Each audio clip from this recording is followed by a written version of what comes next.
Welcome, everybody. I'm Ian Vasquez, Vice President for International Studies here at the Cato Institute. In the past couple of years, we've seen a shift in many Latin American countries away from leftist populism at a time when the Trump administration has prioritized the Western Hemisphere in foreign policy and in security issues. The most emblematic example of the shift has been Argentina under Libertarian President Javier Milei, who has taken far-reaching reforms and strengthened the country's relationship with the United States. Chile, Bolivia, Ecuador, and Paraguay have also been part of this shift in Latin America, and Colombia may very well be next. Most spectacularly, so has Venezuela been part of this shift, which elected an opposition leader 2 years ago, which was prevented from coming to power by massive fraud.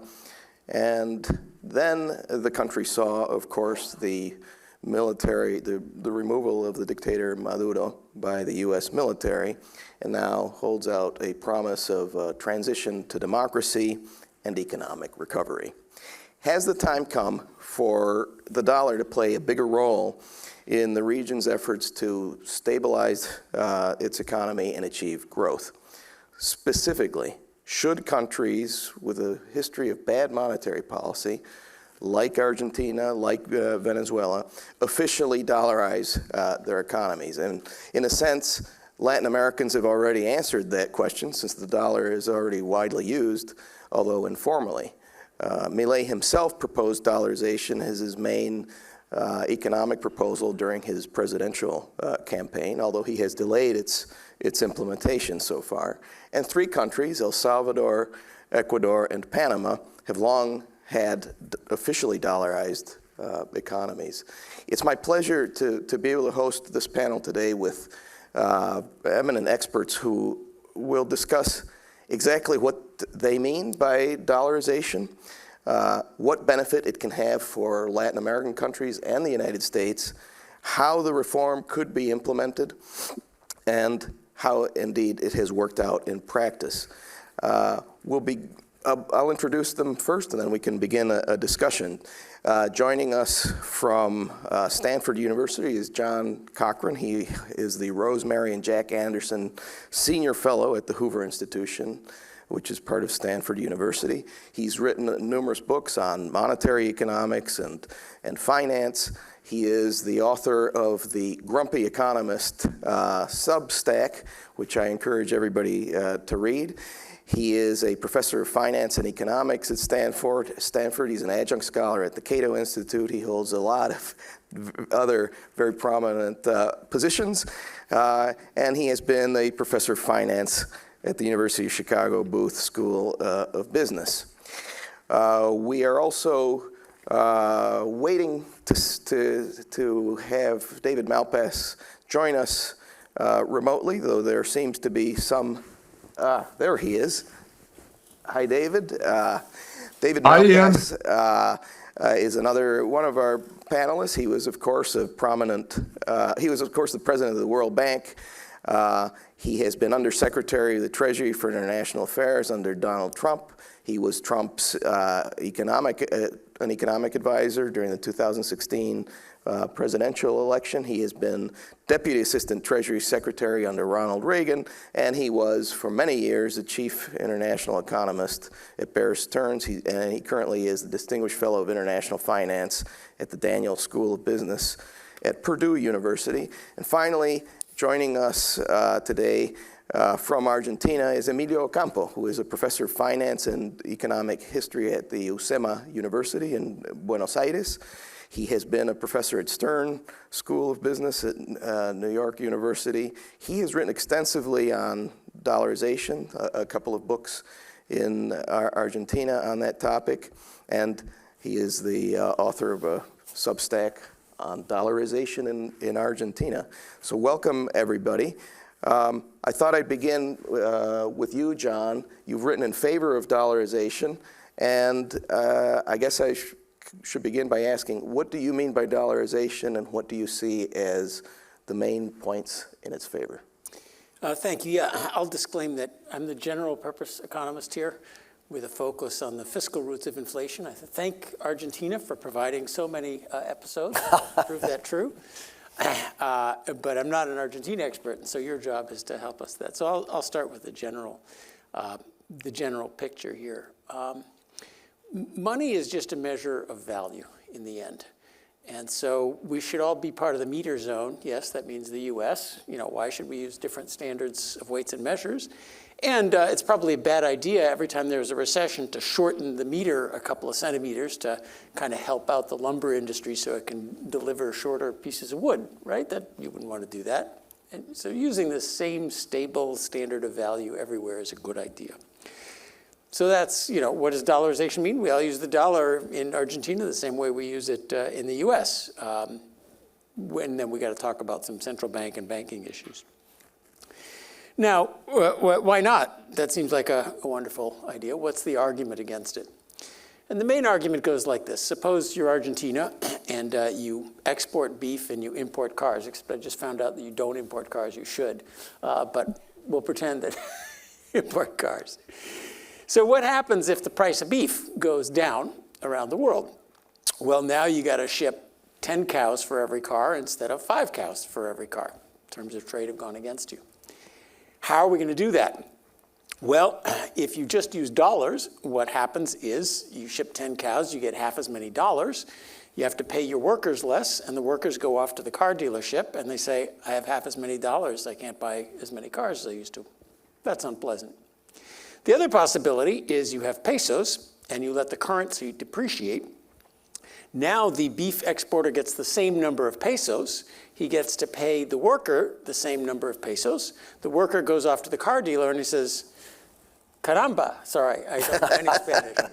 The price of a car has doubled. I can't afford as many cars. It's exactly the same, one way or the other. It's just a question of which way do we do it. It is felt that the deflationary adjustment is more painful, and so the argument goes a wise central bank can slightly devalue the currency when there are such shocks and help us get along. The inflation is somehow less painful than the deflation. Argentinians might disagree at this point, but that's the advantage to your own country. The advantage to the dollar is the pre-commitment that not to call every day a new crisis and do this over and over again. The pre-commitment that you will pay back your debts or default on them, which is possible but much more painful, rather than inflate them away and blame shocks for whatever happened. So clearly, it seems to me, Argentina is in the point where pre-commitment against undue inflation to get yourself out of fiscal messes is more important than the supposed benefits of wise slight devaluation for terms of trade shocks. And that's why, the United States and the European Monetary Union have decided that, California, when there's a terms of trade shock against Nevada, we're better off absorbing the wage declines rather than trying to artfully devalue the California dollar. Because given what my governor and government look like, we would put Venezuela to shame if we had capital controls, tariffs, and the ability to devalue. Don't give them any ideas. Actually, they've already done it, but we promise not to get off to California Central Bank. So that's the argument. And I think it's a fairly straightforward argument. In fact, and I might add, the world is sort of dollarizing. Argentina, there's a lot of dollars in mattresses in Argentina, and there's a lot of dollars that are used. Dollars are good currency. And around the world, most countries practice some sort of managed float or peg, which means they're sort of dollarized, and the whole swaps business is how our government kind of acts as lender of last resort for other countries who are doing that.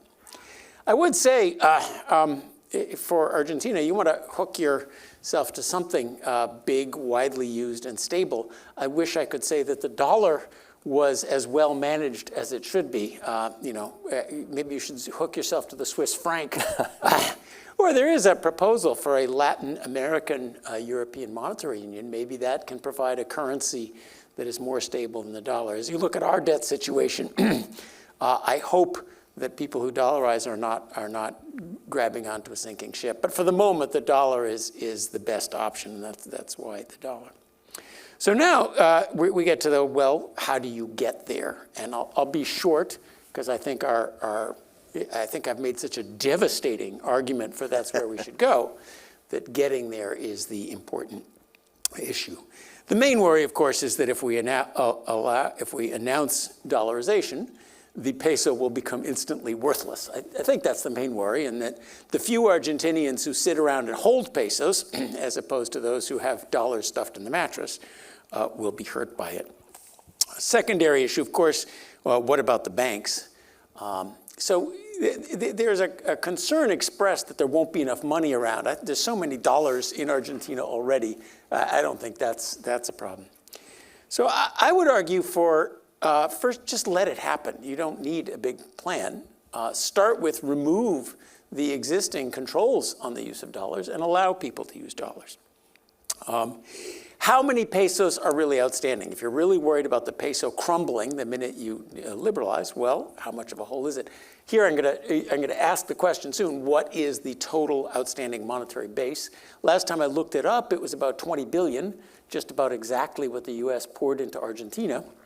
So actually, I don't think that's that big a problem. Even without, if you don't have the 20 billion, if the Argentinian government were to issue 20 billion of new dollar debt, saying we are going to use this to absorb the peso, is part of our pre-commitment that for now forward we're going to be dollarized, and there will be open capital markets and free exchange and so forth. I think Wall Street would buy that bet. Pre-commitment is a big economic word, but it's the important one here. Why not just have a peg or a currency board? That would seem to achieve the same benefits as dollarization, well, except pegs a new government can come in and pegs can, even a currency board can be grabbed. Dollarizing is burning the ships.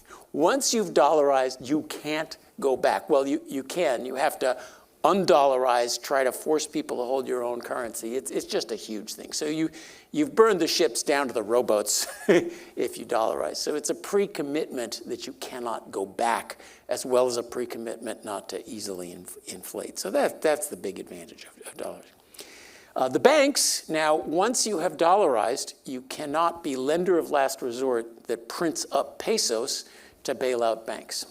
So I think the answer is you then have to allow global banks to come in. You have to have an internationally open banking system so that if you're going to need a lender of last resort, I won't go into financial regulation that means you don't need a lender of last resort. That would be even better.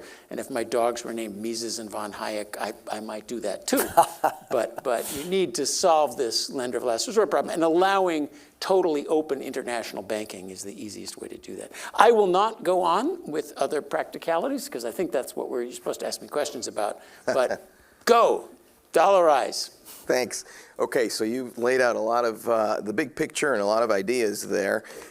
Before we dive into a lot of the specifics, I thought I would ask David, what about the United States? Does the United States derive any benefits from other countries dollarizing? And if so, what would those be, and specifically in the case of Latin American countries? Go ahead. Can you hear? Yeah. Okay, I'm going to try it again. So I agree with John, and I want to add some points. That in the damage from having a local currency, well, let's define dollarization. That doesn't mean, in my mind, just having people use dollars. It means doing away with the local currency. And the reason for that is as long as it overhangs people in the country, the new investment won't come in. And so eliminating the Argentine peso would cause huge network benefits for people in Argentina. They would be able to contract in dollars and not worry about the intervention of the government into forcing pesos. So, for example, if you're a business and you're getting dividends from Argentina, right now you have to worry, will the government allow it and at what transaction rate? And if they devalue, will I get less out? And so it has huge benefit for the people in Argentina. And for people in the U.S. or for the dollar system, there's the benefit of having the data, which we derive from having the global currency trading mostly done in dollars. So huge benefit to the U.S. from that. And there really aren't burdens. People sometimes think, oh, it's going to burden us to take care of Argentina. It doesn't have anything to do with that. There's no commitment by the U.S. to do anything other than allow the use of currencies abroad, as is done every day with euro dollars, for example. One added point to John's on the need for the incumbent on the U.S. to defend the dollar. If we want the dollar to be used more around the world, we have to do more to say that it's going to be a stable currency.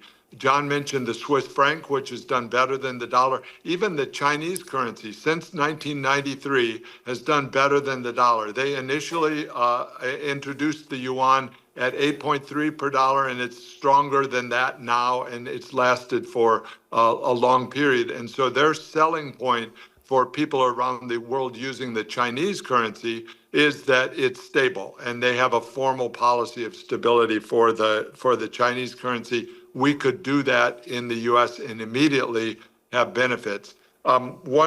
Two other points I want to make. One is there's no need for any dollars in Argentina, even though ones in the mattress aren't needed, because the minute Argentina said it was going to stop imposing the peso, then dollars would flood in. The new investment capability of that is huge. So $20 billion is really small. There would be much more than that would want to come to Argentina if they said that they would allow it to go back out if it wanted to. And my second final point is President Milei has to make the decision. The world is stacked against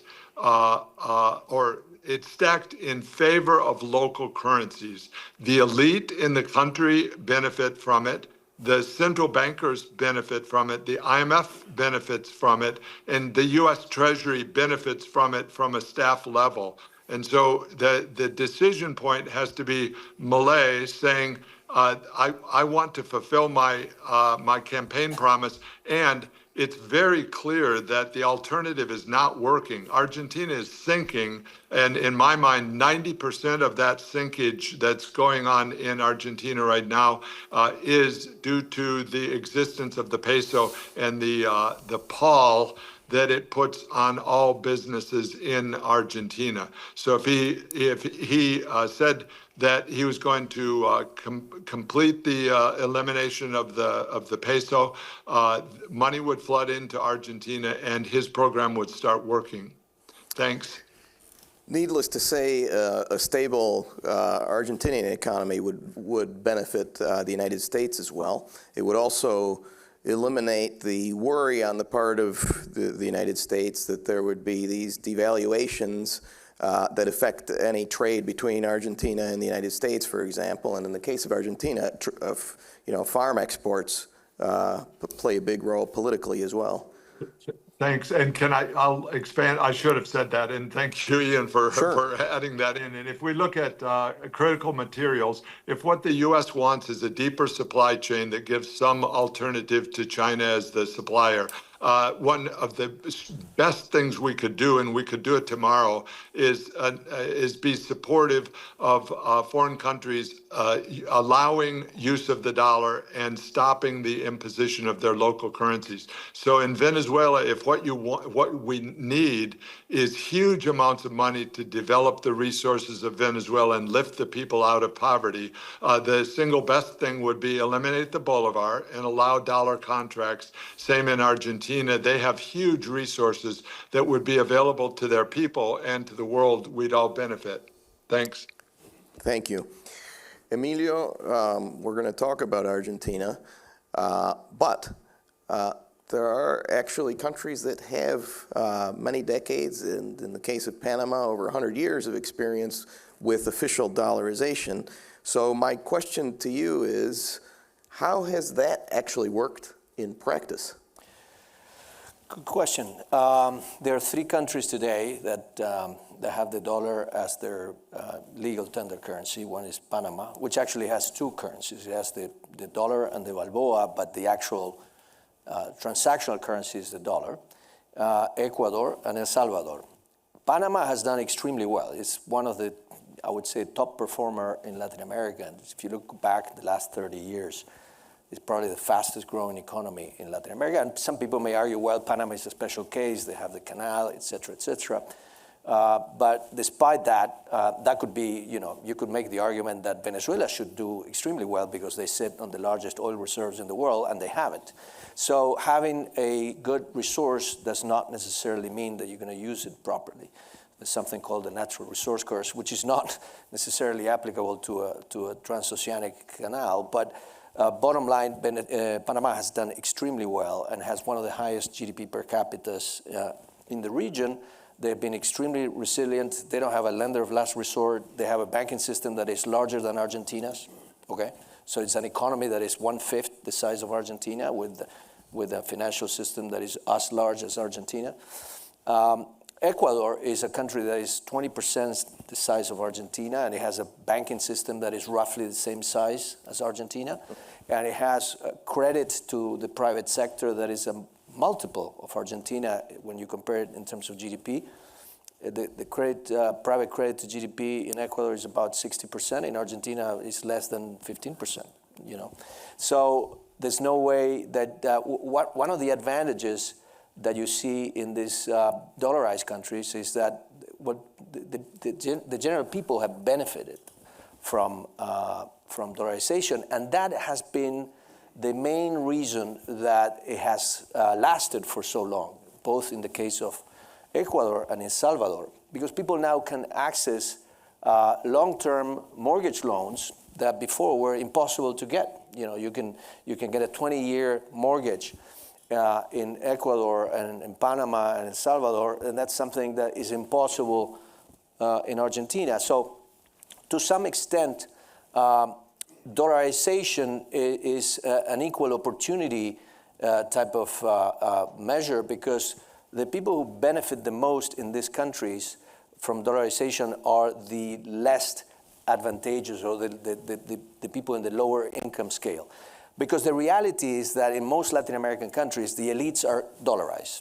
And so and in the case of Argentina, that has been the case. So, those people are hedged already because most of their assets are in dollars.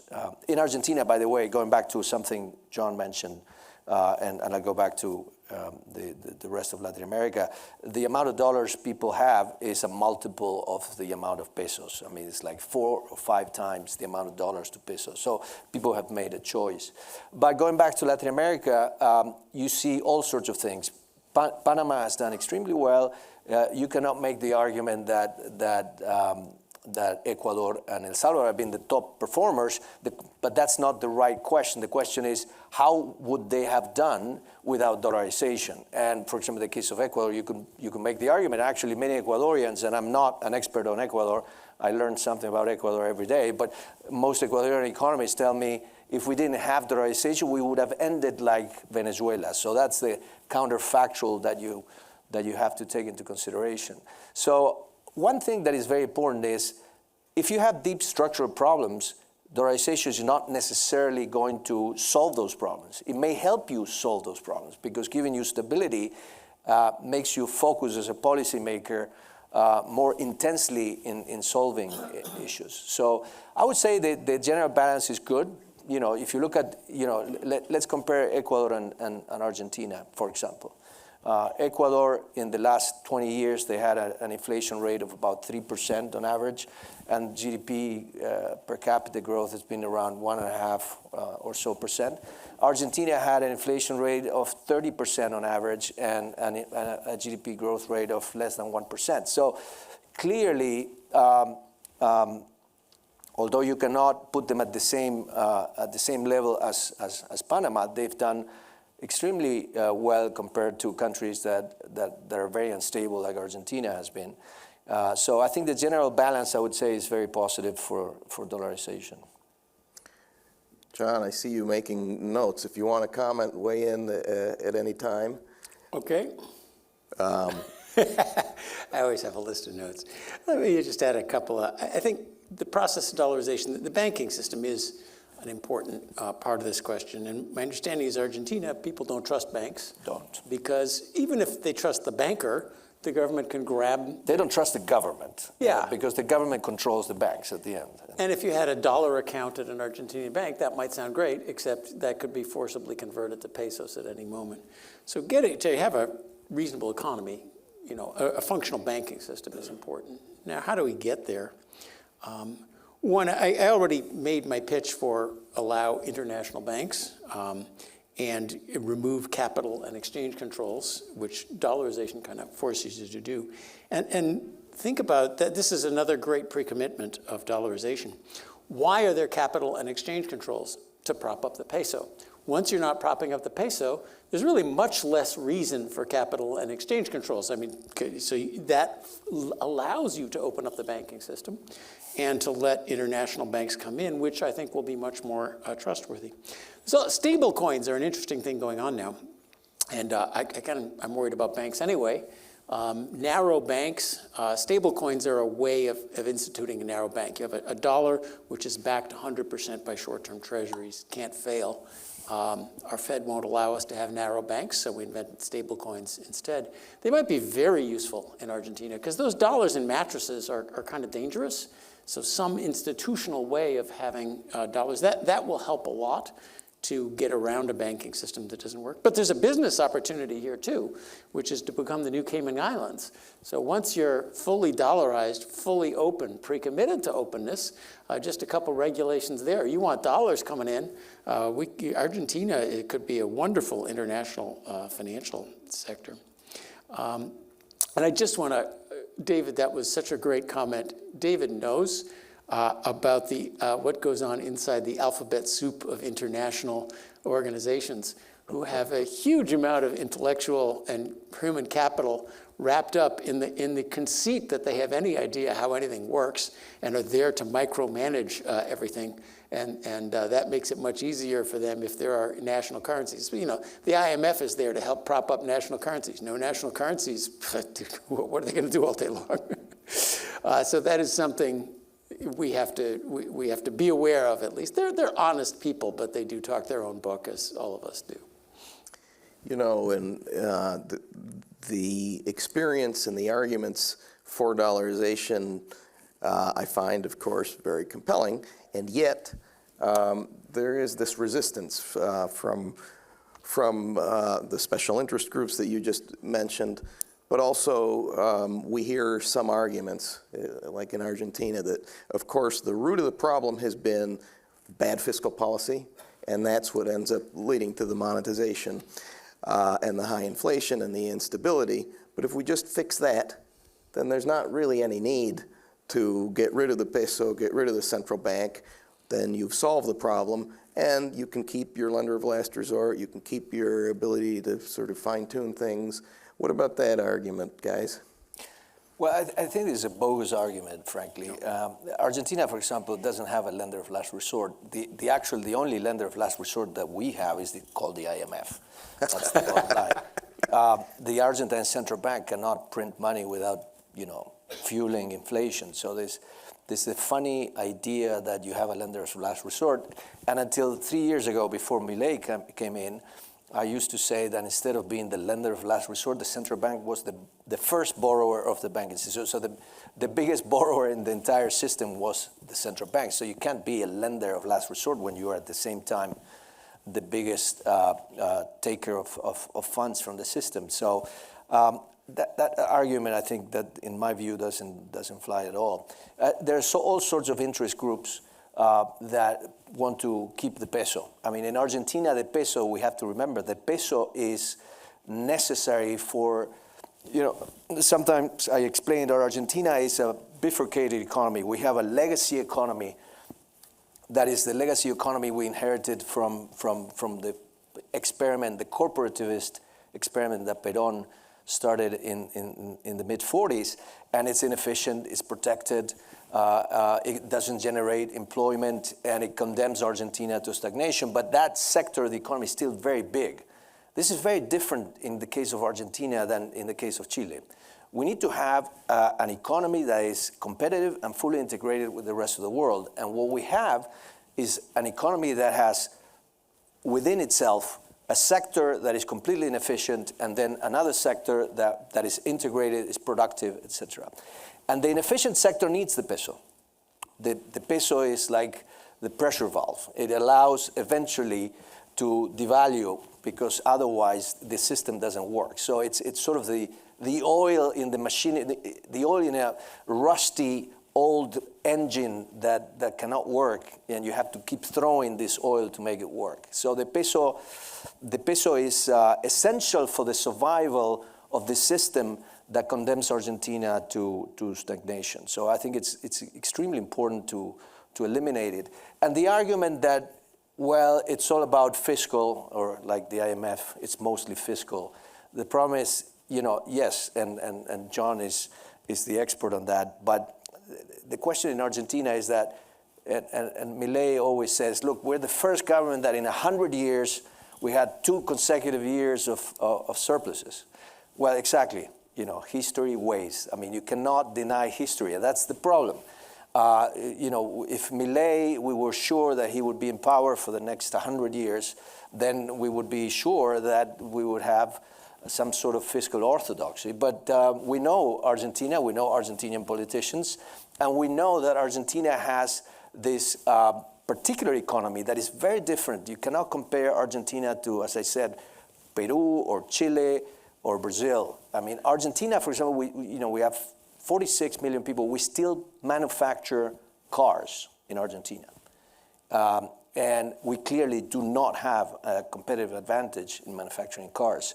But that still is alive and is protected, and it has a political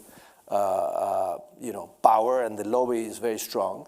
And so we need to understand that the challenges that you face when you want to transition an economy like Milei is trying to do with Argentina, you have to fight against history, and you don't have a lot of time because the electoral calendar is very short, and you get an election, and then very soon, again, you have to test yourself 24 months later and make sure that politically you get the support for the transition. And in that meantime, the transition costs are very high. It's very difficult to transition from a very inefficient protected economy to an open integrated economy without transition costs. And so if what people feel are the cost and not the benefits, then politically it becomes unviable. And that's why dollarization is such a powerful argument, because it is what would allow the economy to grow at really high rates. And this is not an opinion. We saw it with convertibility. The first 4 years of convertibility, real GDP growth was 8-9% per year. So that's what we need. We need an increase in the growth rate of the economy. We need people to validate the change at the polls, and you can only do that when you can credibly pre-commit. And I think that word, the commitment word, is particularly important in countries where governments have been indisciplined for a long time. So we need to commit. And yes, governments can do anything they want. Even if you dollarize, they can go back. But the value of dollarization is that it's not a legal pre-commitment. It's a political one. When the average person in the economy earns dollars or a hard currency, it's very hard for a politician to take that money out of their pockets, to take that currency and to say, look, you're not going to earn dollars anymore. you're going to earn something called whatever with a nice face printed on it, a piece of paper. So, and we've seen that in Ecuador. Correa was, for 10 years, the strongman in Ecuador. He hated the dollar, he hated the US, he hated dollarization. He was the most popular politician in Ecuador, but the dollar was more popular than he was. And so 80% of the people wanted the system to last because they wanted to continue to earn their salaries in dollars. And that's very important. And that's why, for example, the convertibility regime doesn't work, because it's very easy to get out of that convertibility regime punishing depositors who are a minority and they do not represent a big bulk of the electorate. So I think maybe I went too far with the argument. Oh, that's fine. I mean, it seems like, I'll just make a quick comment. It seems like de-dollarizing is very difficult, but particularly so in a democracy. Exactly. And it seems to me that even if Milei did everything right, everything perfectly, he would still be fighting against the weight of history. And I wonder if that, because people would still have the expectation that in the future, at any time, the next politician could come around and undermine everything. And so it seems to me that even if Milei did everything right, the growth potential of Argentina will be way below its optimum, even if he did everything right. And I wonder if that helps explain why inflation, even though it has come down, it still is, the country seems to be struggling to bring it down even further than the level that it's sort of reached right now. No, I think your argument is extremely powerful. And also, if you calculate the cost of delaying, because what you're saying is you keep the peso and there's a ceiling on the growth rate of the economy, clearly, because people doubt. And remember, we have a whole sector of the economy that doesn't want to transition. And they don't want the dollar because the dollar makes it clear how inefficient they are. So that's a powerful lobby. If you keep the peso, that lobby gets stronger every day. And the more that you delay the decision to dollarize, the cost goes up. Delaying 3 or 4 years, growing instead of growing at 8%, growing at 2.5%, like the consensus forecast for Argentina is for 2026. That's huge. It's a huge cost to wait. I want to disagree in principle, but agree in practice. First of all, a side note, why is there still inflation in Argentina? We're on a 2% a month crawling peg, so you're going to have 2% a month inflation. That one's simple. Inflation is always and everywhere a fiscal phenomenon. Sorry, I wrote a book called The Fiscal Theory of the Price Level, so I have to say that. It does always come from fiscal policy. The point of dollarizing is a fiscal pre-commitment. Is a pre-commitment. We can no longer inflate our way out of debts. We have to explicitly default. There's another way to get out of debts, but much more unpleasant. And I think your point is excellent. Dollarization is a pre-commitment against subsidies. We can't just print pesos to subsidize particular industries and then blame inflation on somewhere else. But it is not the only mechanism. So there are other pre-commitment mechanisms for good fiscal policies. So I don't think Switzerland should dollarize. I agree. Because they have something actually better than the dollar. And the foundations of Switzerland's very stable currency are fiscal. They have a constitutional debt brake, which says anytime debts get bigger, we're going to start paying it back, folks. Their fiscal policy is so good and their currency so believable. They're the only country in the world that I know of that has ever lost an exchange rate peg in the upward direction. Many pegs have been lost against devaluation. I don't know of another one that has been lost against going up. The world said, we want you to print Swiss francs and send them to us. We will send you Porsches. And the Swiss said, nein danke. We're not going there. And that is also a strong microeconomic growth-oriented policies are vital because that is, of course, the foundation of good fiscal policy. So it's not always true that dollarization is the right answer. And if Argentina could only become Switzerland overnight, I wouldn't, that would work fine. It's not going to happen. But it's not going to happen. Thank God. So I just wanted to say, I think our recommendation of dollarization as a fiscal and political and microeconomic pre-commitment for Argentina comes from we don't think they can get to those other potential institutions overnight. And Switzerland, just one last point. Switzerland avoided the 2021 inflation because they did not respond to COVID and post-COVID with a $5 trillion fiscal blowout as we did. They spent wisely and they got no inflation. So it's possible to even be better than the dollar if you want stable prices. No, I totally better for Argentina to sign up. Totally agree with what you just said, but one characteristic that is very persistent in Argentina is something that is called institutional anomie. And institutional anomie means you have rules, but they're not complied with. And usually you imagine the government to be the enforcer of the law. And what we have in Argentina is a very strange situation where the government persistently violates the law, and it does it without any cost. And the people who make these decisions don't pay any cost for violating the law. And we have so many examples of this. I'll give you one particular example that I think is very visible. In August 2001, when the currency board was under attack, the government decided to go to Congress and to approve a law that said that deposits were a private contract between the bank and the depositor. And it was, the government couldn't tamper with that. And it was a bulletproof contract. And so this was enshrined by a congressional law, which was approved in 5 minutes by the majority of Congress.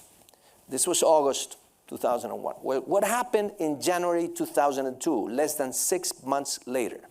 The government did exactly what it said it wouldn't do in the law. So the fact that you had a law was actually irrelevant. And so the point I'm trying to make is that in Argentina we have exhausted the institutional mechanisms for pre-commitments. So the idea that we can change the constitution and say the central bank is independent is just not going to work, because there are many ways in which you can influence the central bank, and you have examples here in the US as well. And so imagine in a country with much weaker institutions like we have. Institutions are important, but what is important is what are the customs and practices those institutions rest upon. And so if you have a country that has proven to you over time that the rule of law is irrelevant, then just changing the constitution or having Congress approve another law, it's just not going to solve your problem. In this type of countries that suffer from institutional anomie, which is a government that persistently violates the law, then you need another stronger mechanism, and the only mechanism you have in democracy is voters. That's my view. I want to have one small thing, because I do want to hear from Dave, but I just want one tag along. On the fiscal foundations of inflation, Milei gave us an absolutely wonderful experiment. When he went into office and moved to fiscal surpluses, inflation ended. It didn't end. It went from 300% to 30%, but that's pretty huge. So there was no high interest rate. There was no restriction of money supply growth. There was no recession. There was, things actually got better. So it is clear evidence that the fiscal foundations of inflation are important, but it's not enough, because what you need is for everyone to believe that not only are we running a temporary austerity budget, they need to believe that no matter what happens over decades, we will always be able to service and pay off our debts. And that's why pure will isn't enough. Pre-commitment is important. David must have great thoughts on all this. Thanks. I'm going to subscribe and reinforce several of the points made in not really in a particular order. Emilio was, and everything that's been said has been really constructive. And thank you to Cato and Ian for doing this. The idea that some people in Argentina benefit is important to make. That helps us understand the politics there. But let's also focus on the cost to people in Argentina. So the per capita income, the median per capita income simply is not going up nearly fast enough to give political support to Milei. And so we have to recognize that while it is welcomed by some industries, on net in Argentina, the existence of the peso is a huge, gigantic cost. To John's point about allowing banks, banking and the big importance of finance within, and we heard Emilio give us important data from Ecuador, a very poor country that has a bigger financial system than Argentina. How is that possible? That's because of the dollar. So in 1990, I crusaded on these same issues. We were trying to help Latin America, and Peru had a closed banking system, and Fujimori forced the opening, and it helped Peru immensely.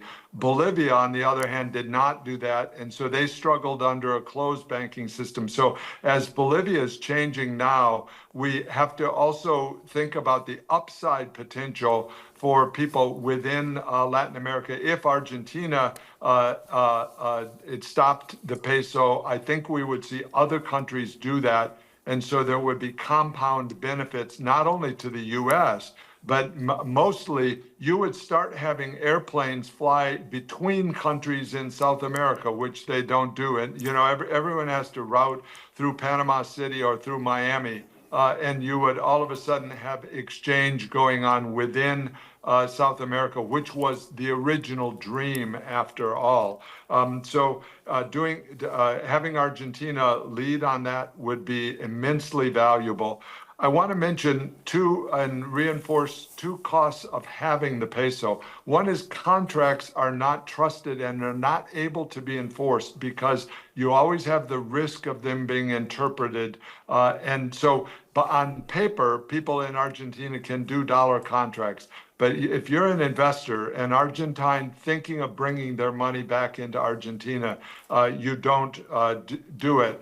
And so that is fed. I want to make the point on the international community. The IMF has been the lender of last resort for the Kirchners, and then as Milei tried to do his program, but that doesn't quite state it. When I was at the World Bank, I wouldn't lend to Argentina because they had a bad program, and the IMF allowed $50 billion to be lent to the central bank in effect, which is the debt that they're struggling under. So we have to recognize the damage from being a lender of last resort in a floating currency system, whether that's in Lebanon or in Ethiopia and Nigeria and around the world. The cost of that is immense. And so now what's happening in Argentina is the World Bank is swapping out that bad debt because it had a lighter book. There was lending capacity to Argentina. So we have to recognize that it's not only the IMF that's the lender of last resort, but now the World Bank is the lender of last resort. And so this is hugely costly to Argentina because they still are using the peso, and that holds back the success of their program. I want to make sure people understand how this works for the international community. If the World Bank makes a loan, which they have done giant loans to Ethiopia when there's not a protection for the local currency, the spend out of that loan is over a period of years. The government gets the float. And so the international organizations, by the way they're lending into devaluing countries, are perpetuating the system of devaluation because the value to the central bank of dollar inflows during a devaluing exchange rate is massive. So if we look at the deep corruption that has burdened the people of Lebanon, of Ethiopia, of Nigeria, of Egypt. So let's take the Egypt program going on right now. The IMF says that if Egypt has inflation, then we should devalue so that there's a stable real exchange rate. The cost of that is anyone bringing money into Egypt is then saddled with the devaluation. So and the poverty is clearly just skyrocketing because the central bank takes such a big cut as the devaluation occurs. So how many times is Egypt going to be forced and invited to devalue under IMF programs? Where it's the latest experiment, again costing Egypt in terms of the poverty, and so I think at some point we have to make a break from that system and realize that everyone else in the world benefits from doing away with devaluing currencies, but the elites are going to guard it jealously, decade after decade. This story, this problem of devaluing currencies has been going on for since 1971, for 40 years. China broke out of it in 1993 by announcing the stability of the yuan and honoring that, but it's been rare. So we as a group need to, I think, be speaking forcefully that President Milei has to save Argentina by doing away with the peso once and for all, so it can't come back and impoverish the people of Argentina the way it's done so many times. Thanks. Let me add a couple of comments, because the fact that you have dollarization doesn't necessarily mean that you will have a fully integrated financial system. In fact, in Ecuador, that's not the case. In Panama, it is the case. In Argentina, we had, thanks to the reforms of the 90s, we had plenty of foreign banks. And then they eventually left because the business of banking, as we understand it here, disappeared in Argentina. And it became a business of arbitraging the balance sheet of the central bank and your own depositors. And so most large banks, international banks, said, look, we're not in this business. We want to do the typical business we do elsewhere. So most international banks have left Argentina. There are a few that are still operating, but less and less. That's one thing. So there's no pattern that you can say you dollarize and it happens. You have dollarized countries that have done a lot of good things, and you have dollarized countries that have done bad things. So what I'm trying to say is this is not like some magic potion that is going to solve all your problems. I want to bring up one issue in particular that has come up in Argentine press recently, and we all knew about it, which is the level of corruption that was engendered by the foreign exchange system we had before, controlled by the government.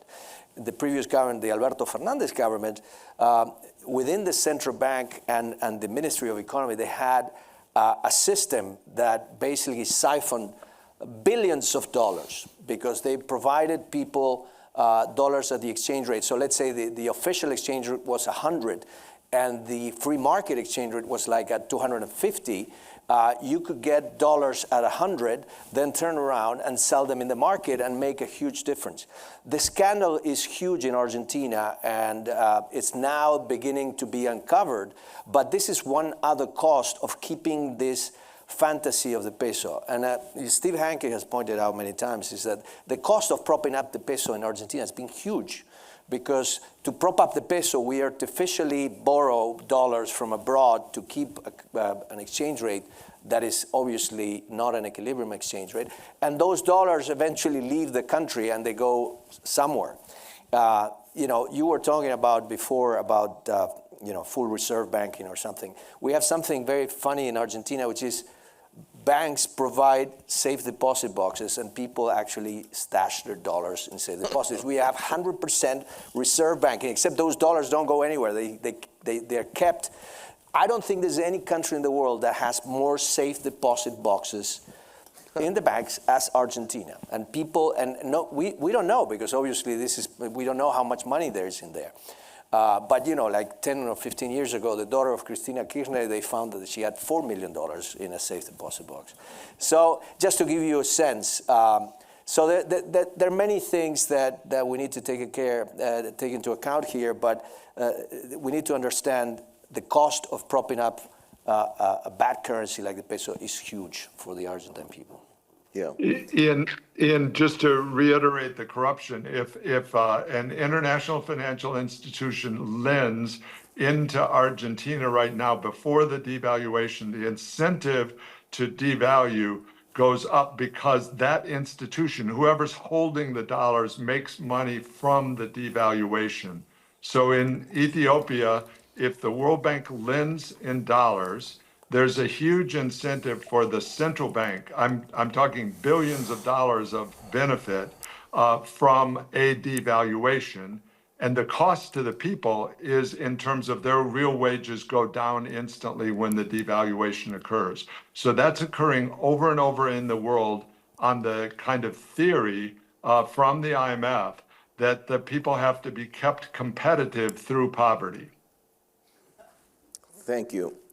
We will be taking questions from the audience and also from the online audience, and I just would like to remind the online audience that you can join the conversation by submitting your questions directly on the event webpage or Facebook or YouTube or on X. But before we get to those questions, I do want to bring up the following issue. There are many ways that countries have dollarized. There are many ways to dollarize. How does the actual reform work? Some people think that when you say dollarization, that it's something that happens overnight. Emilio or John, would you like to sort of elaborate on that and maybe think about it in terms of Argentina? Well, yeah, clearly we have the experience in Latin America. If you look at El Salvador and Ecuador, for example, which are the two striking examples, El Salvador dollarized in 2001, Ecuador dollarized the year before. Ecuador said, we're going to eliminate the local currency, and they did, and they had a schedule. And it was very interesting because the schedule said by June 30, if you hold any sucres, they're going to be worthless on July 1st. And funny enough, June 30 came along, and a third of the entire sucre circulation did not convert. And so the government was forced to extend the deadline for another 3 months, because otherwise it meant shrinking the monetary base by 1/3, and Milton Friedman explained what happens when you do that. And El Salvador took a different approach, mostly for political reasons. They couldn't get Congress to approve the elimination of the currency. So they said, okay, we're not going to eliminate the currency because it's a symbol of national sovereignty or whatever. But the entire banking system is dollarized. And so only cash transactions can be carried with the local currency. And if you go back, if you go to the central bank's balance sheet today, you see a line in the liability side that says colones in circulation. It's a very tiny amount because most people have converted their colones into dollars. So there's no like one size fits all. You know, there's many ways to do this. Obviously, and as I mentioned earlier, Panama has a Balboa, which is kind of a fictional currency, but it exists.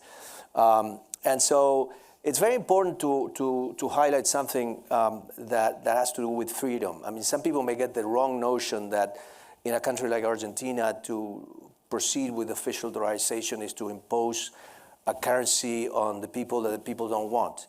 That's not the case. Argentines have chosen the dollar. It's clear. Most transactions in Argentina are done in dollars. Most balance sheets, corporate balance sheets, long-term debt is denominated in dollars. People save in dollars. So it's not about imposing. It's about freedom. It's about freedom to use those dollars any way you want, to transfer them out of the country, to bring them in, to do whatever you want, and to eliminate the cost. Because every time you change dollars into pesos, you have to pay. Obviously, there's a bid-ask in the market, and there's a transaction cost that is anywhere between 1.5% to 3%. So this mass of dollars, whenever it changes hands, is very costly. Transaction cost of keeping the peso in a de facto dollarized economy are very high. So yes, there's no like one size fits all. There are many ways to dollarize. The important thing is to allow people monetary freedom and to use the currency they want. I mean, some people may say, well, it's better to adopt the Swiss franc. Yes, but Argentines don't have the Swiss franc. They don't want the Swiss franc. They've chosen the dollar. There's a network effect of having the largest currency in the world. So I think that's a very important point to make. Okay, so there's a Ian, go ahead. Go ahead, I'm going David. to have to jump. I'll make one point that as we look at Europe's experience in this, it has to be illustrative. That they planned to do away with the local currencies, and there was huge debate about whether that could be done. Would it be beneficial? And then once it was done, it operated smoothly. It had huge benefits for the people of Europe. It was tested when Greece was threatening to leave, and then that was put to a vote of people in Greece. No one wanted to leave, and in the end, they were able to continue. It's not exactly analogous to what we're talking about here with Argentina, in that there is a central bank in Europe, but I think most of the benefits are analogous. That just as the people of Greece and Italy and Spain narrowed their per capita gap with Germany due to the euro, Argentines the per capita income of Argentina, if not for the peso, would be immediately double and then very quickly triple their current per capita. And I think they would narrow the gap with Europeans to the point where they were earning the same per capita as Europeans. Not in the long term, not in the distant future, but as capital flowed into Argentina in huge amounts. It's up to Milei to say that that's what he wants. He wants a future where Argentina's per capita income can be as high as Europeans, and they should have that. Thanks. Thank you, David. So we actually have a lot of experience with dollarization. Europe is, you can call it Eurozation, but it's the same concept, and there's a lot of successful examples of that. But getting back to how to do it, there's evidently a transition period. Maybe it's 6 months, maybe it's 2 years. It doesn't happen overnight, but you have to choose an exchange rate. Do you open up the economy to do that first, the capital flows? Do you set the exchange rate first? How do you do that? What is the mechanism that you think works best, or in the case of Argentina, would be advisable? Well, I just want to say there's an impression out there that you have to have some big, complicated plan set out ahead of time. And I think the experience of Ecuador says you don't. You can do this slowly. Yeah. Everyone assumes that it's going to have to be, on midnight we transfer and then everything has to be worked out. The first step, freedom. Allow people to use dollars. Allow contracts to be enforceable in dollars. So the use of the dollar can happen the minute you simply say you're allowed to use dollars, and government will take dollars for taxes and so forth. The pre-commitment value needs to do some more getting rid of the peso, but that too can happen slowly. I don't think you need to announce you can let the peso float. Now the problem is the peso will float on downwards unless you're unless the government is able to redeem pesos as people don't want them anymore. But it doesn't have to be a big, complicated deal. There's the whole question of do you need an agreement with the U.S.? Well, if you want the seigniorage, yes. If you don't, though, you can just say, well, we're using the dollar, and the heck with you guys if you like it or don't like it. It would be nice to have an agreement with the Federal Reserve that would ship dollars down to banks as needed and so forth, but you don't need to do it. So I think simpler is better, although it's worth thinking through that we do have strategies for those things. And I wouldn't, the euro is a good example of a currency union, but not a perfect one. So I'll advertise another book. It's called Crisis Cycle, written with some people who actually know a lot more about the euro than I do. But it's not a perfect case because it integrated, we're going to use a common currency, which is easy, with O, and then will the ECB treat will sovereigns default the way companies do, or will the ECB print up money to bail out sovereigns if they get in trouble? Oh, we can't quite make up our minds to say that. So it turned into a classic big European bureaucratic mess that now involves a lot of fiscal transfers across countries and an implicit commitment by the ECB that they're going to print up money to bail out anybody's debts. So it kind of got bigger than it needs to be. And my point is, to use another currency, it really is a fairly minimal project of necessity.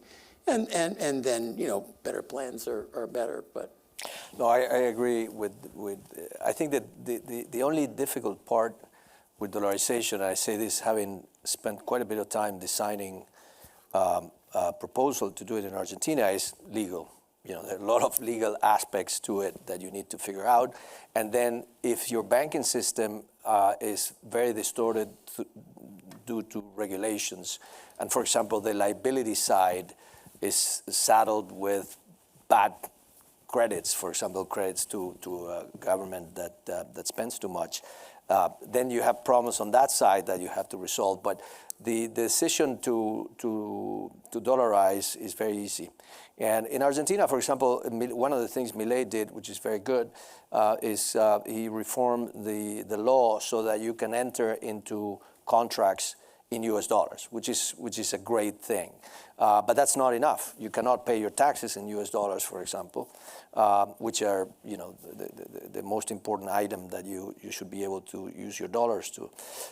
So I think the important thing is to not create excess demand for dollars. And the way not to do that is to make sure that if you fix the parity, you don't do it at a below market exchange rate. Clearly, this is so obvious, but sometimes I've found myself in the need to explain this to people who are economists by training. If you set the exchange rate at the market level, you're no different under dollarization than you would be under a floating exchange rate. People can go to the bank, take all their dollars out, convert the pesos into dollar, and ship them out of the country. So the reality is, you need a market exchange rate. So if you don't have a market exchange rate because you have a lot of controls, then you have to lift those controls and to let the exchange rate float. In the case of Salvador and Ecuador, they had a floating exchange rate market, and so in the case of Ecuador, there was a floating exchange rate. In the case of El Salvador, it was a peg. Just a question. So in those cases, the local currencies didn't crash to zero. No, they didn't. I had I floated a proposal. They cannot, because you fixed the parity. Why would you go to a coffee place? You can buy it with pesos or with dollars. This is. But the government needs enough dollars to be able to.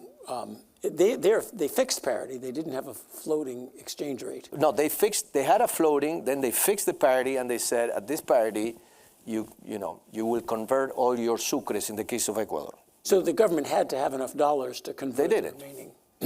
They didn't. They didn't have enough dollars. It doesn't matter because people don't convert. As you said, this doesn't happen overnight. This is another notion that you announce dollarization, then the next morning you have long lines at the banks and everybody's trying to change their pesos for dollars. It doesn't work like that. And interestingly, in the case of Ecuador, you would have imagined that if the government said in 6 months your sucres are worth zero by law, that people would convert all their sucres. They didn't. A third of the sucres in circulation were not tendered by that date, and so the government had to push the deadline for another 3 months. So let me ask you though, suppose the peso were to crash. So we're going to dollarize, and the value of the peso is going to go, it's going to go way, way down, maybe even below the parity. Below parity, the horrible nightmare happens. Yeah. The government is unable to get a $20 billion loan from the IMF to buy up all their amazing pesos, and the peso crash. That's the fear. How bad is that for Argentina? Well, look, as you pointed out, the monetary base is about 20 billion. So, we are talking about economy is $750 or $700 billion. So it's nothing. The monetary base in Argentina is 1.5–2% of GDP. So, but the scenario will not happen because you can pay your taxes in pesos and in dollars. So why would the peso crash? There's no reason why demand goes to zero. So, I mean, demand goes to zero when the peso is worthless. When the government says that the peso is worth, for example, if the government went out to say today the peso is worth, or the dollar is worth 1,500 pesos, there's no reason why the peso should go to zero. You know? So if the monetary base is only a couple percent of GDP, and they're running surpluses of a couple percent of GDP, they have enough annual surplus right now to soak up the monetary base. Clearly. Okay, so it won't be. You don't need, and by the way, John, you don't need to get the monetary base. You need only circulation, because bank reserves, you don't need to recover. I mean, it's an accounting thing. You change the unit of account. So the only actual liability that needs to be rescued or converted is circulation, which is a little bit less than 20 billion. And the very announcement of dollarization can serve as a sort of confidence shock. I think in the case of Ecuador, just days after the plan was announced, dollars started flooding into the banking system. Isn't that right? Yeah, the case of Ecuador is very interesting because most people say, well, yeah, maybe dollarization is a good idea, but we need certain conditions. There are certain preconditions that have to be met in order for us to dollarize. Now, you look at Ecuador in January 2000. You had a president that had a 7% approval rate. You had you have the country in default of its foreign debt. You had deposits locked or frozen in the banking system. You had the economy that wasn't doing well. And 10 days after the president announced dollarization, he was ousted by a coup d'etat. And 26 years have gone out. And dollarization has lasted more in Ecuador than any constitution ever approved in the country since 1830 or something. Yeah. So there's something to it. So no conditions were met. I mean, you know, you couldn't find a set of more inappropriate or more difficult conditions to dollarize than the ones. They had the IMF against them, by the way. The IMF said, no, Stanley Fischer was at the IMF then. You can't dollarize. This is nonsense. And so they did it against all odds, let's say, and it ended up being a good decision for Ecuador. And as I said, you know, the counterfactual is not what you see in Ecuador today. And people say, oh, there's crime and drugs and whatever. You know, you would have them anyway. But the question is, would you be like Venezuela, for example, and be swimming in hyperinflation? That's the true counterfactual. Let's take some questions from the audience. If you have a question, raise your hand. Wait for the microphone to come around and identify yourself and your affiliation. We'll start back there, sir. We'll start back there. That gentleman. Ritvik, I work here at Cato. To the point about fiscal being the root of inflation, how much does the U.S. fiscal situation pose a threat to the potential dollarization of Argentina?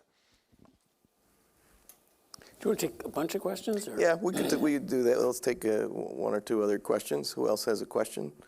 Okay, in front here.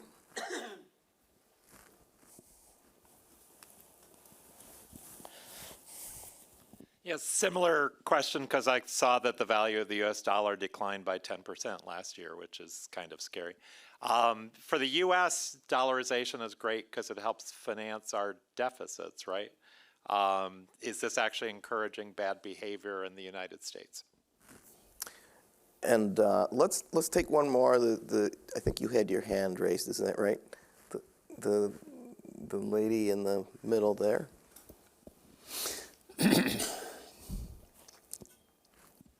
Thank you for the wonderful presentation. And my question is more specific to Dr. Ocampo's. I forgot to ask everybody to identify themselves. Oh, sorry. Yeah.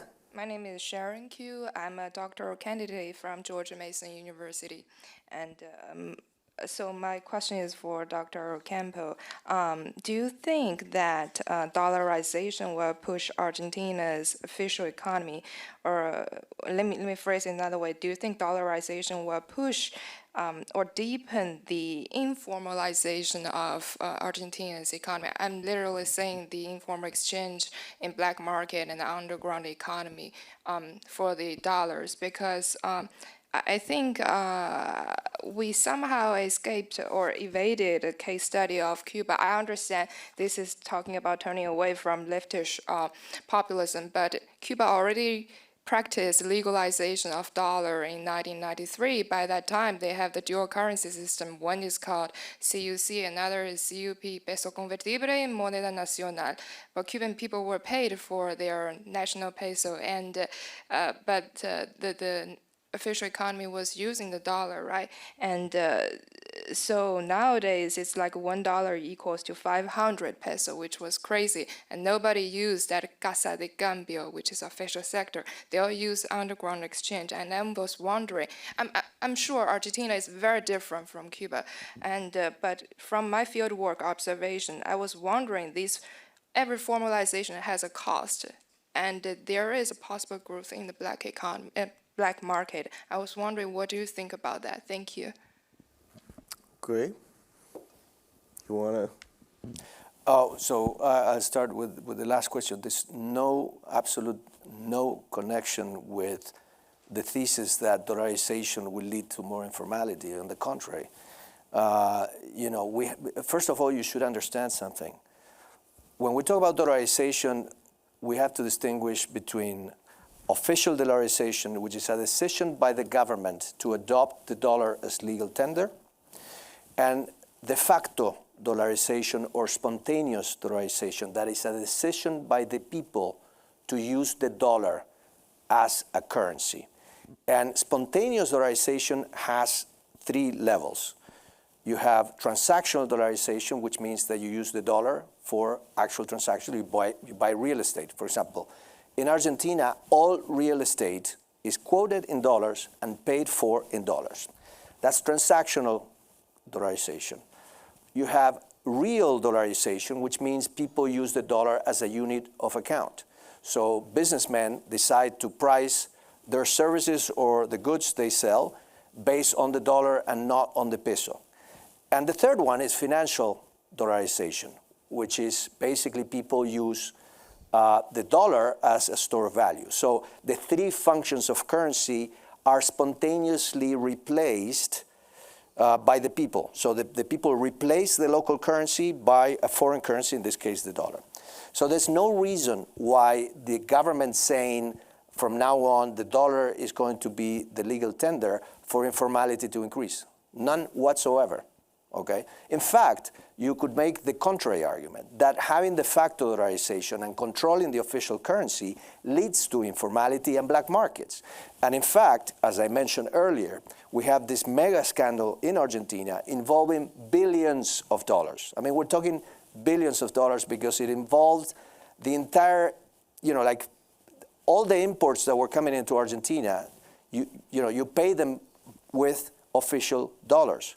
And there was a racket of people within the central bank and the Ministry of Economy that were doing a business, charging people, giving them official dollars that they could use and arbitrage in the market. So the answer to your question is absolutely no. There's no connection and there's no reason why the government proceeding with official dollarization is going to make anything worse in terms of informality. In fact, it'll undoubtedly make it better. It will make it better, because the ability to write contracts that are enforceable in and dollars. you eliminate by the definition, you eliminate the black market. We love informal economies relative to the highly controlled Cuban-style economies, but informal economies are very inefficient relative to ones where you can actually go to courts and enforce contracts and do things publicly. The U.S.'s fiscal situation is not great. And we just, our 20% recent inflation amounts to a 20% haircut on U.S. debt. And I think the next crisis is going to be even bigger. So that's a threat to the U.S. dollar. And it's Argentinians, if they sign on to the U.S. dollar, are going to suffer along with other users of dollars. But at least it's better than the peso. And to the U.S. is exorbitant privilege and exorbitant cost. I was always sort of a Cato type. Hey, we get to print stuff, hand it to the rest of the world, and they put stuff on boats. Flowers and chocolates is the right answer, not tariffs. But there is a case that the U.S. has used this great bounty to go on a consumption binge rather than an investment binge, as the case of Spain and Portugal in the 18th century. They were the printers of money through Europe because they got all the gold from the Americas. They didn't use it to invest; they used it to consume, and then when that was gone, that was gone. So I think that is. But the problem is not that we do benefit from printing up the world's money to some extent, but then we misuse the bounty of it is the central problem. So I don't think telling people to go use China's currency because we no longer want to print stuff up and have you send stuff on boats in return is such a terrible damage to the U.S. Let me add, John, one point that is very important to your question. The dollar has fallen 10%, but it's still, if you compare it since 73 when the dollar started floating, in real terms, the dollar is still very high. In 1991, Argentina pegged the peso to the dollar. And in the following decade, the dollar appreciated 30% in real terms. I think it was Scott Sumner who a couple of years ago said, this is the best time for Argentina to dollarize because if the dollar value goes down, this is actually good for Argentina, not what we had in the 90s. In the 90s, the peg worked against us because suddenly we were stronger in peso terms because we had pegged the peso to the dollar. So from that perspective, clearly, if the U.S. starts misbehaving and there's a fiscal crisis or whatever, that's going to be bad for Argentina. But the main principle here is that Argentines have freedom, okay? It's about freedom. If Argentines today want the dollar and tomorrow want some other currency, then they should be able to switch from the dollar to the other currency. We're not forcing people to use dollars. We're allowing people to use the dollars they have stashed already, okay? So it's a very different concept. Yeah. And so you will be able to switch to another. You need monetary freedom. We've grown accustomed to the idea that some technocrat has to tell us what currency we should use. And we need to get rid of that notion, And you'll be allowed to earn interest on those dollars in your mattresses, which is a great advantage to Argentinians. Exactly. You don't have to worry about you're already losing the seniorage. But we lost the seniorage. I mean, this is an argument I have with Argentina. Goes, we're going to lose the seniorage. Hey, guys, you lost it. You lost it decades ago. And the ability to earn interest on to hold treasury bills instead of dollars would be a great advantage to Argentinians. And if you're worried about inflation, as you should be, maybe you should be holding tips, not inflation-protected securities, or call up Goldman Sachs and get a bunch of CPI swaps and some exchange rate protection. Might not be a bad idea if we're going to use our currency to hedge, which is entirely possible. I agree. To do. Okay, we'll take a few more questions, and in the meantime, while I look out to see who has questions, and we'll take one over there, I'll say that the Cuban government, when it allowed dollars in the 1990s, never liked that idea. It was going through a crisis, and I remember asking the central bank governor, why does Cuba use dollars, and do they like it or not? And his answer was, we don't like it, and indeed, they ended up reversing it, which shows you that under dictatorship, it's easier to reverse any forms of dollarization than democracy. Go ahead. Hi, my name is Adam Khan. I'm running for mayor of Washington, D.C. I recently spoke with an Argentinian official who told me that 70% of Argentinians have a negative opinion of U.S. intervention, which may make dollarization hard, especially since they view China more favorably now. The question about Ecuador and the informal economy, I was just doing some ChatGPT research. Apparently 40% of Ecuador's economy is still informal since the switch to the dollar. And about 70% of the workforce is in the informal sector. So, care to comment? Yes, you got your data wrong. The reality of the matter is that dollarization didn't increase informality. Ecuador has been an economy for a long time, even before dollarization, that had high degrees of informality. And the degrees of informality have to do with government regulation and intervention. To the extent that you dollarize and you keep those regulations, then that problem will continue to persist. I go back to what I said earlier. Dollarization is not a magic potion, okay? It's not going to resolve all your problems. If you have drug traffickers before dollarization, you may continue to have them after.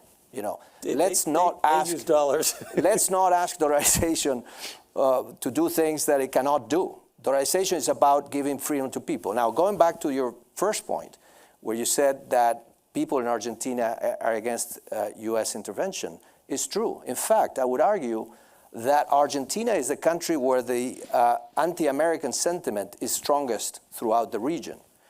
Having said that, if you ask any Argentine, do you want to earn your salary in dollars or in pesos, I can guarantee you 100% will tell you in dollars. And the bottom line is, you want to add all the pesos that are in circulation and have been printed by the central bank in Argentina, are in deposits in the banking system, you add them all up, maybe 80, 90 billion converted at the current exchange rate. 80, 90 billion. You know how many dollars Argentines have?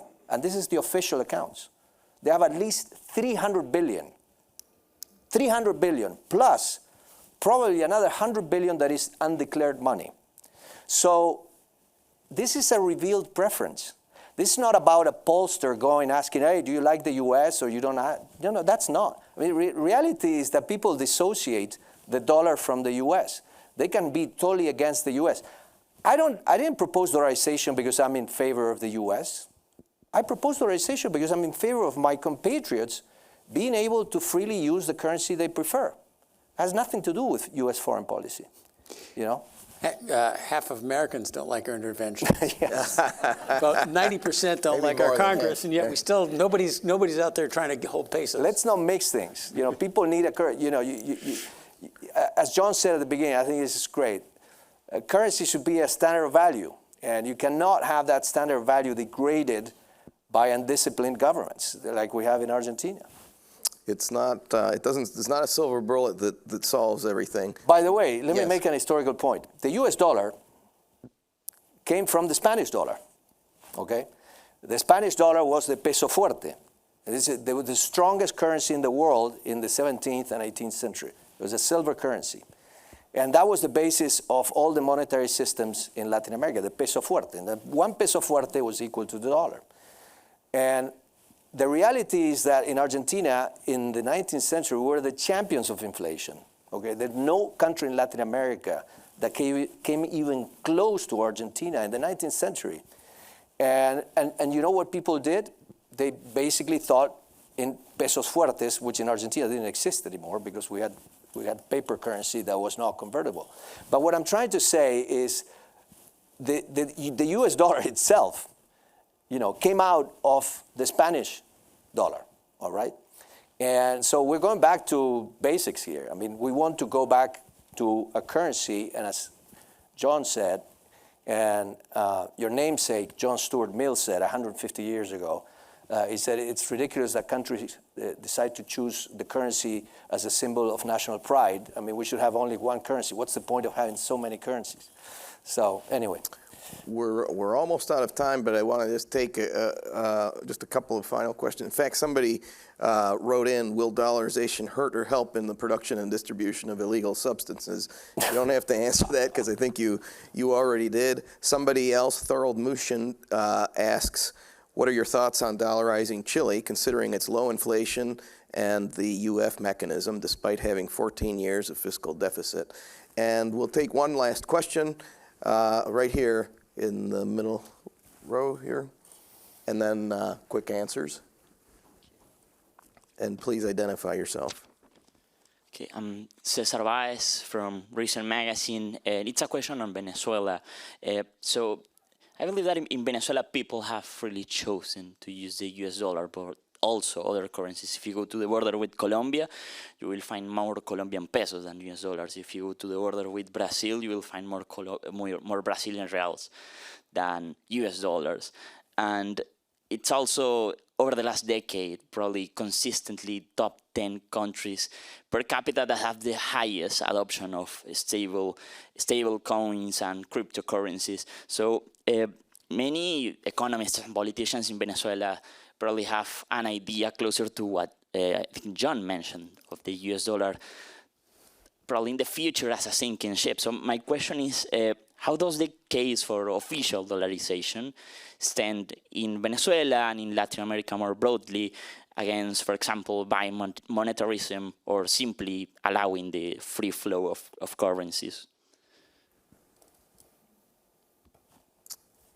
Go ahead. I'm not sure I understand your question, so I'll try to answer what I think your question is about. I didn't understand the last part about monetarism or... No, that's how you can control inflation if you just say the central bank shall control the Well, quantity. but, you know, we have to distinguish between wishful thinking and actual policies. The reality of Latin America is that you have a history. You cannot go into a country like Venezuela that has lived with bouts of hyperinflation for the last 15 years and say, hey, I got Milton Friedman's book, I'm going to apply monetarism from now on. People are not going to believe you. It's just not going to happen.